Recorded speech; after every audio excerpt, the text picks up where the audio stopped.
जैसा कि हम सभी जानते हैं, पितृपक्ष चल रहे हैं और इनका समापन 21 सितंबर को होगा।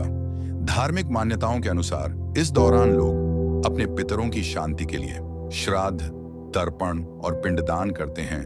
पितृपक्ष का समय हिंदू धर्म में बेहद पवित्र माना जाता है।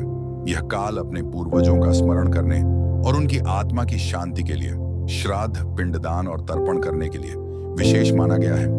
शास्त्रों में कहा गया है कि पितरों की आत्मा को मोक्ष दिलाने और परिवार में तो सुख समृद्धि लाने के लिए इस अवधि में पिंडदान करना अनिवार्य है। इस साल पितृपक्ष का 7 सितंबर से प्रारंभ होकर 21 सितंबर को समापन होगा।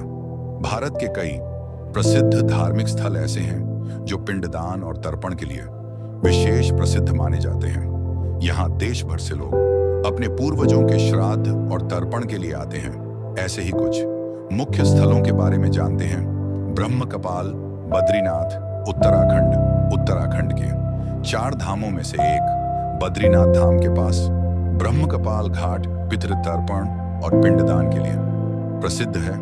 मान्यता है कि यहाँ पितरों के लिए किया गया तर्पण स्थायी होता है और इससे उनकी आत्मा को शांति मिलती है। पिंडदान के लिए गया जी बिहार भी सबसे प्रसिद्ध स्थल माना जाता है। मान्यता है कि यहाँ पिंडदान करने से पितरों की आत्मा को सीधा मोक्ष की प्राप्ति होती है।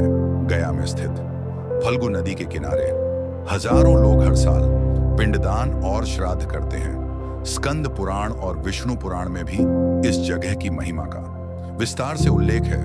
उसके बाद आता है उज्जैन में स्थित सिद्धवट तीर्थ भी पिंडदान और श्राद्ध के लिए प्रसिद्ध है। इसे पितृकर्मों का प्रमुख स्थान माना गया है। ऐसा ही प्रमुख स्थान है उज्जैन में स्थित सिद्धवट तीर्थ भी पिंडदान और श्राद्ध के लिए प्रसिद्ध है। इसे पितृकर्मों का प्रमुख स्थान माना गया है। यहाँ एक विशाल वट वृक्ष है जिसके नीचे पिंडदान करने से पूर्वजों की आत्मा को तृप्ति मिलती है। महाकालेश्वर ज्योतिर्लिंग के दर्शन के साथ श्रद्धालु सिद्धवट पर पिंडदान करना पुण्यकारी मानते हैं। यह स्थान पिंडदान के लिए शुभ माना जाता है। महाराष्ट्र के नासिक जिले में स्थित त्र्यंबकेश्वर ज्योतिर्लिंग भी पिंडदान के लिए प्रमुख है। पितृकर्मों के लिए यह विशेष प्रसिद्ध है। यहाँ गोदावरी नदी के तट पर तर्पण और श्राद्ध करने से पितरों की आत्मा को मोक्ष प्राप्त होता है। मान्यताओं के अनुसार यहाँ खासकर त्रिपिंडी श्राद्ध नामक एक विशेष पूजा की जाती है। ये उन पूर्वजों के लिए की जाती है जो अपनी मृत्यु से असंतुष्ट रह जाते हैं। सिद्धवट, उज्जैन, मध्य प्रदेश में भी पिंडदान करना पितरों के मोक्ष का रास्ता खोलता है। उज्जैन में स्थित सिद्धवट तीर्थ भीम पिंडदान और श्राद्ध के लिए प्रसिद्ध है। इसे पितृकर्मों का प्रमुख स्थान माना गया है। यहाँ एक विशाल वृक्ष है जिसके नीचे पिंडदान करने से पूर्वजों की आत्मा को तृप्ति मिलती है। महाकालेश्वर ज्योतिर्लिंग के दर्शन के साथ श्रद्धालु सिद्धवट पर पिंडदान करना पुण्यकारी मानते हैं। यह स्थल पितृदोष से मुक्ति के लिए बेहद शुभ माना जाता है। त्र्यंबकेश्वर नासिक महाराष्ट्र में पिंडदान के लिए जाना जाता है। प्रयागराज उत्तर प्रदेश भी प्रमुख स्थान है पिंडदान के लिए।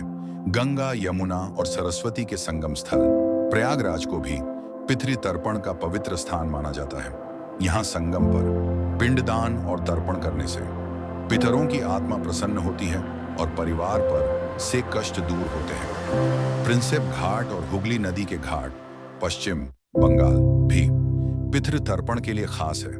पश्चिम बंगाल की राजधानी कोलकाता में स्थित प्रिंसेप घाट और हुगली नदी के किनारे बने अन्य घाट भी पितृ तर्पण और श्राद्ध के लिए प्रसिद्ध हैं। श्राद्ध पक्ष में यहाँ बड़ी संख्या में श्रद्धालु अपने पितरों का तर्पण करने पहुंचते हैं। मान्यता है कि हुगली नदी के किनारे बने अन्य घाट भी पितृ तर्पण और श्राद्ध के लिए प्रसिद्ध हैं। श्राद्ध पक्ष में यहाँ बड़ी संख्या में श्रद्धालु अपने पितरों का तर्पण करने पहुंचते हैं। मान्यता है कि हुगली नदी जो गंगा की ही धारा है उसमें पिंडदान करने से पितरों की आत्मा को शांति मिलती है। खासकर प्रिंसेप घाट पर किया गया तर्पण अत्यंत फलदायी माना जाता है। पितृपक्ष के समय अपने पूर्वजों की पूजा करने का विशेष महत्व है। पूर्वजों के लिए की गई पूजा से प्रसन्न होकर हमारे पूर्वज हमेशा हमारी सहायता करते हैं। पूर्वजों के लिए की गई पूजा से घर में सुख शांति आती है। विशेषकर पूर्वज हमारी सहायता हमेशा ही करते हैं। श्राद्ध के समय पूर्वजों के लिए की गई पूजा अर्चना से प्रसन्न होकर पितृ सदैव हमारी रक्षा करते हैं। इसलिए श्राद्ध में पूर्वजों के लिए जरूर भोग निकालें।